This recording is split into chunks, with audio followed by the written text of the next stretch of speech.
There are some people who treat this ride as a way to cool down after walking a few thousand steps in the park. And I don't blame you, it can get tough.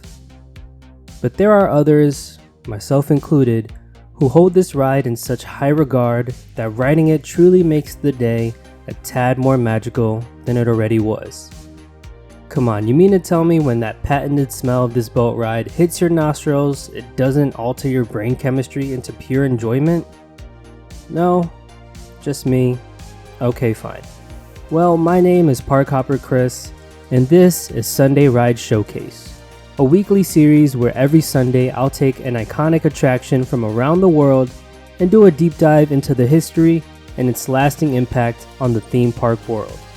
And today on episode 23 of Sunday Ride Showcase, we're looking a little deeper into the trenches for doubloons and into the rich history of this iconic Disney attraction, Pirates of the Caribbean.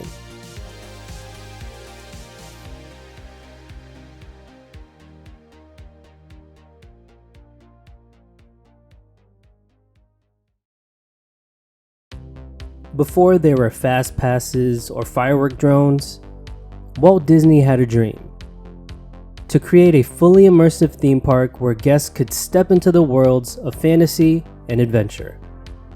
By the early 1960s, Disney had already found massive success with attractions like Jungle Cruise and Matterhorn bobsleds. But he wanted something a little more ambitious.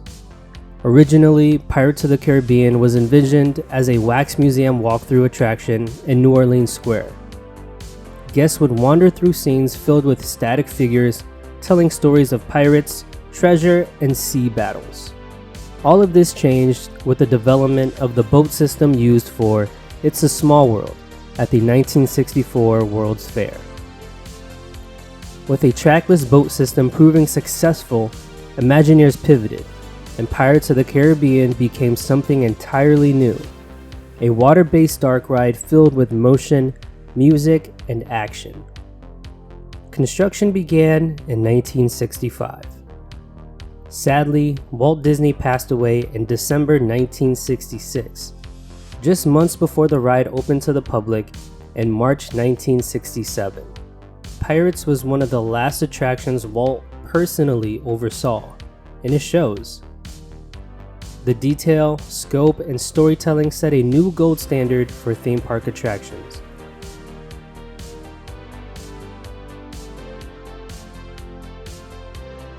The ride begins in a quiet bayou, setting a serene, eerie tone. Guests pass by the now famous Blue Bayou restaurant, a concept that pioneered the idea of mixing dining and ride experiences into one seamless themed environment.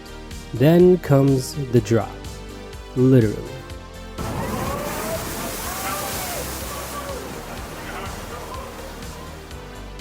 Boats descend into dark caverns where the story unfolds. Guests sail through catacombs littered with gold, skeleton pirates frozen in time, and ghostly scenes lit by flickering lanterns. Eventually, the action ramps up with a full-on ship-to-fort battle. Looting pirates, burning towns, and musical numbers. It's a 15-minute journey that balances humor, tension, and spectacle, all without a single screen in sight.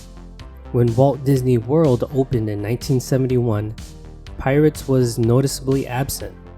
The thinking was Florida's proximity to the Caribbean would make a pirate-themed attraction less novel, but guests disagreed strongly. Due to popular demand, Imagineers quickly went to work replicating the experience for Magic Kingdom. Pirates of the Caribbean opened in Adventureland in 1973, and while slightly shorter and modified in layout, it captured the spirit of the original. Differences included a single drop instead of two, and new queue theming to reflect a Spanish fortress aesthetic. Over time, both versions would receive updates, but their heart stayed the same: immersive, animatronic storytelling. Pirates was groundbreaking for its use of audio animatronics. Hundreds of figures were designed to move in lifelike ways, synchronized with sound, lighting, and music. Each boat is carried along a submerged track using a propulsion system of pumps and water jets. Scenes are carefully spaced and controlled by sensors, ensuring perfect timing between show elements. From the swinging pirate on the rope to the carefully choreographed sword fights, the entire attraction is a ballet of animatronic engineering and show design. Lighting plays a crucial role, simulating fire, moonlight, and explosions. Special effects like fog, mist, and scent cannons add additional sensory layers. Additionally, behind the scenes, a team monitors the ride's operations through a control panel system. Each boat has sensors that keeps track of spacing and timing, allowing the attraction to adjust dynamically in case of slowdowns or maintenance issues. Animatronics are managed by pneumatic and hydraulic systems, some of which have been modernized to be more energy efficient over time. It's an intricate web of classic mechanics and cutting-edge updates working in harmony. The success of Pirates meant it quickly spread to other Disney parks.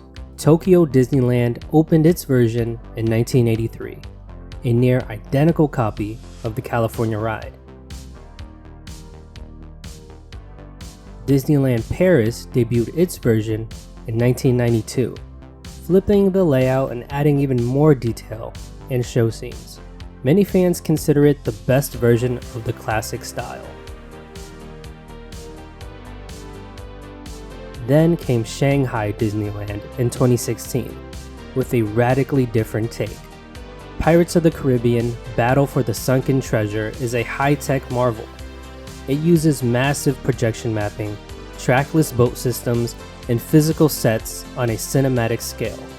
The Shanghai version centers on Jack Sparrow and his crew, with massive underwater scenes and vertical boat lifts. Then came the huge blockbuster movie.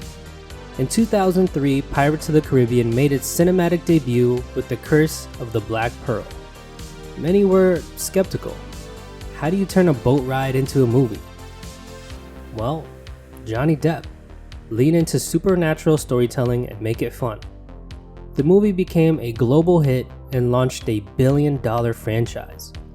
In response, Disney updated the ride to include Jack Sparrow, Captain Barbossa, and elements from the films. While some purists weren't thrilled, the additions helped bridge the attraction to a new generation of fans. Over the years, certain scenes in the ride were re-evaluated and updated. Most notably, the infamous bride auction scene was reimagined in 2017 to show the red pirate helping villagers rather than being sold. These changes, part of Disney's ongoing efforts to keep attractions respectful and relevant, have sparked debate, but they also show how theme park storytelling evolves with the times.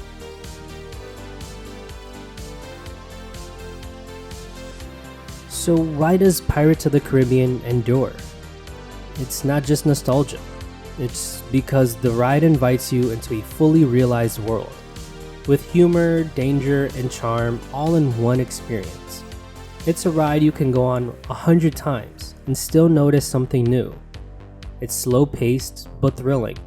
It's simple but grand. And it reminds us why we fell in love with theme parks in the first place. Even decades later, Pirates remains a masterclass in theme park design. And whether you prefer the classic versions or the new cinematic ones, there's no denying that this ride is a staple for a million reasons. Do you have a favorite memory of riding any version of this classic? Do you prefer one version over another? Personally, I enjoyed the Disneyland version in California. Let me know yours in the comments. And if there's any other ride you'd like to see featured, also feel free to let me know. All requests are welcomed. Thanks for watching episode 23 of Sunday Ride Showcase. If you've enjoyed this episode, hit the like and subscribe. 1, so you don't miss out on a new episode, and 2, it's the best way to show your support. Every ounce of support is highly appreciated. Until next time, I will see you all later.